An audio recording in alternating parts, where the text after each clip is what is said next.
You open an old cupboard and catch the faint smell of soap, cedar, or a perfume that has not been worn for years. Before you can name it, a room appears in your mind. You may see a kitchen table, a school corridor, a grandparent's coat, or a summer afternoon that seemed completely forgotten. The memory does not arrive as a list of facts. It arrives with a mood, a place, and sometimes, the strange feeling that you have briefly stepped back into your own past. Why can a smell do this so suddenly and so powerfully? The answer begins high inside your nose. Objects around you release invisible molecules into the air. When you breathe in, some of those molecules reach a small patch of tissue containing olfactory sensory neurons. Different molecules activate different combinations of receptors. Your brain does not read a smell from one receptor alone.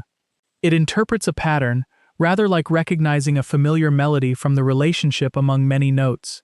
Those signals travel to the olfactory bulb, a structure just above the nasal cavity. From there, smell information reaches regions that help identify odors, judge their importance, and connect them with previous experience. These include the piriform cortex, parts of the amygdala, the entorhinal region, the orbitofrontal cortex, and networks involving the hippocampus. The hippocampus is especially important for forming and retrieving memories of events. It helps bind together the people, places, timing, objects, and sensations that make an episode belong to your life. The amygdala helps assign emotional significance. The orbitofrontal cortex contributes to conscious evaluation, expectation, and the pleasant or unpleasant meaning of an odor. Smell therefore enters a network where sensation, emotion, and personal history are closely connected. In 2021, Guangyu Zhou, Christina Zilano, and colleagues compared the resting connections between the hippocampus and several human sensory systems. Using brain imaging in healthy participants and direct electrical recordings in a smaller group undergoing evaluation for epilepsy, they found that primary olfactory regions showed stronger functional connectivity with the hippocampus than primary visual, auditory, or touch regions. They also observed that this connection changed with the rhythm of nasal breathing and was especially prominent in a frequency range often associated with memory processing. This does not mean that every smell travels through a magical memory shortcut or that other senses are weak. A photograph, a voice, or a piece of music can also unlock an entire period of life. The finding suggests something more precise. The human smell system retains an unusually close functional relationship with hippocampal memory networks. That relationship may help explain why an odor can sometimes produce recollection before you have consciously identified what you are smelling. This is one of the most counterintuitive features of odor memory. You do not always need to name a smell for it to affect you. A scent may feel familiar, comforting, or disturbing while its source remains uncertain. Recognition by language and recognition by association are not the same process. A 2024 study, led by Emily Leiker and Kimberly Young, examined this point in adults with major depressive disorder. Participants were asked to recall specific personal events after being given either odor cues or matching word cues. Odors were correctly identified only about 29% of the time. Even so, odor cues produced a higher proportion of specific autobiographical memories than word cues. The odor-related memories were also rated as more vivid and more emotionally arousing, although they took longer to retrieve. The study was small, involving 32 adults, and most participants were women. It cannot establish that odor cueing is a treatment for depression. It does, however, reveal an important separation. The brain can use an odor as a key to personal memory, even when the conscious mind cannot accurately label the key. To understand why, imagine a smell becoming part of an ordinary event. Perhaps coffee is brewing while important news is discussed. Perhaps floor polish fills a school hall on examination day. Perhaps a certain soap is present whenever a parent prepares a child for bed. At the time, the smell may seem unimportant. Yet the hippocampus is binding many parts of the experience together. The odor becomes one feature within a larger pattern. Years later, the same or a similar odor can provide part of that old pattern again. The hippocampal system may use the partial cue to reconstruct more of the original event. Scientists often describe this general process as pattern completion. A fragment of an experience helps reactivate a wider network representing the episode. The memory that returns is not a perfect recording. Human remembering is reconstructive. Each act of recall combines stored information with present knowledge, emotion, and expectation. A smell can increase the feeling of vividness or of being transported back in time, but that feeling does not guarantee that every detail is accurate. Emotional force and historical precision are different qualities. This distinction matters because odor memories often feel unusually convincing.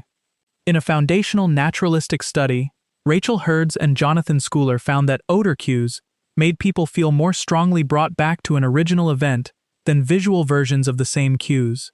Other classic experiments reported that odor-related autobiographical memories could contain rich detail and often came from earlier periods of life. The connection with childhood is not absolute, but it appears often enough to be scientifically interesting. Johan Wilander and Maria Larsson found that memories triggered by odors tended to come from an earlier age than memories prompted by words or pictures.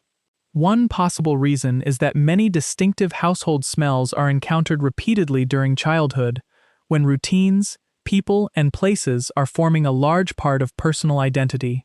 Another is that young children experience odors long before they possess a precise vocabulary for describing them. A smell may therefore remain linked to a scene or feeling without becoming strongly tied to a verbal label. Recent work shows that the emotional quality of the imagined smell also matters. In a study published in 2023, Karina Schlintel, Sasha Zorjan, and Anne Seenley asked young adult women to imagine odors or visual scenes with different emotional qualities. Most participants produced imagery with autobiographical content.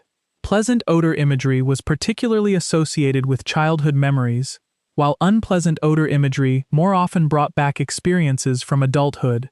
However, visual imagery was rated as more vivid than odor imagery. This is a useful correction to the popular idea that smell is always the most vivid route to the past. The exact odor matters as well. In 2023, D. Lopez, D. Valentine, and C. Mineta presented 64 odorants to 130 young adults. Only a limited group of odors reliably produced high-quality autobiographical memories. Many smells led mainly to attempts at identification or to general associations rather than a specific personal event. The researchers argued that studies and practical memory activities must choose odors carefully. This helps explain why one person may be overwhelmed by the smell of cinnamon, while another feels almost nothing. Odors do not contain universal memories. Their power comes largely from learning. Cinnamon may represent a holiday kitchen, a medicine, a shop, or no important event at all. The chemical stimulus can be similar, but the personal network attached to it is different. Culture also shapes this network. Cooking methods, religious practices, local plants, cleaning products, occupations, climate, and family traditions determine which smells become familiar. Even within one household, siblings may connect the same odor with different experiences because they noticed it at different moments or attached different emotions to the event. Emotion can strengthen the experience because the amygdala participates in judging biological and personal significance. A smell connected with safety may bring calm.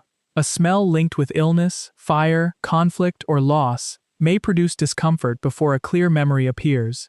This response is not proof that the odor has uncovered a hidden or perfectly preserved event. It shows that sensory cues can reactivate emotional learning as well as narrative memory. Brain imaging provides another view of this process. In 2021, Yuri Masaoka and colleagues studied odors that participants had connected with autobiographical memories. These personalized odors encouraged the mental reappearance of emotional scenes and were associated with activity in regions including the orbitofrontal cortex and fusiform areas involved in complex visual representation. In other words, a smell did not remain only a smell. It helped the brain rebuild a scene. Research in people with memory difficulties also suggests that odor cueing can sometimes reach details that other cues do not. Ophélie Glacé and Mohammed El Hajj compared odor, visual, and verbal cues in people with mild Alzheimer's disease and in control participants. Odor exposure was associated with more specific, more arousing, and more positive autobiographical memories than the other cue types. In the Alzheimer's group, memories were also retrieved faster after odor exposure. These findings are promising, but they require restraint. They do not show that familiar scents reverse Alzheimer's disease or restore memory generally. They describe performance under particular experimental conditions. Odor-based activities may support conversation and personal engagement for some people, but the evidence does not justify treating them as a cure or as a replacement for professional care. Your sense of smell can also change with age. The National Institute on Deafness and Other Communication Disorders reports that smell problems become more common in older adults. Reduced sensitivity may weaken some odor cues, while changes in attention, health, medication, nasal conditions, or previous exposure can alter the experience. Yet an odor does not have to be strong to be meaningful. A faint trace may be enough when it closely matches a deeply learned personal association. A sudden, persistent, or worsening change in smell deserves medical attention, especially when it follows illness, injury, or is accompanied by other symptoms. Most ordinary moments of scent-related memory are not signs of disease. They are examples of the brain doing what it normally does, connecting present sensation with stored experience. So when an old perfume, a spice, rain on dry ground, or the smell of a familiar room seems to open a forgotten door, several processes are working together. Receptors in the nose detect a molecular pattern, olfactory networks interpret it, emotional systems judge its significance, the hippocampal memory system searches for connected people, places, and events.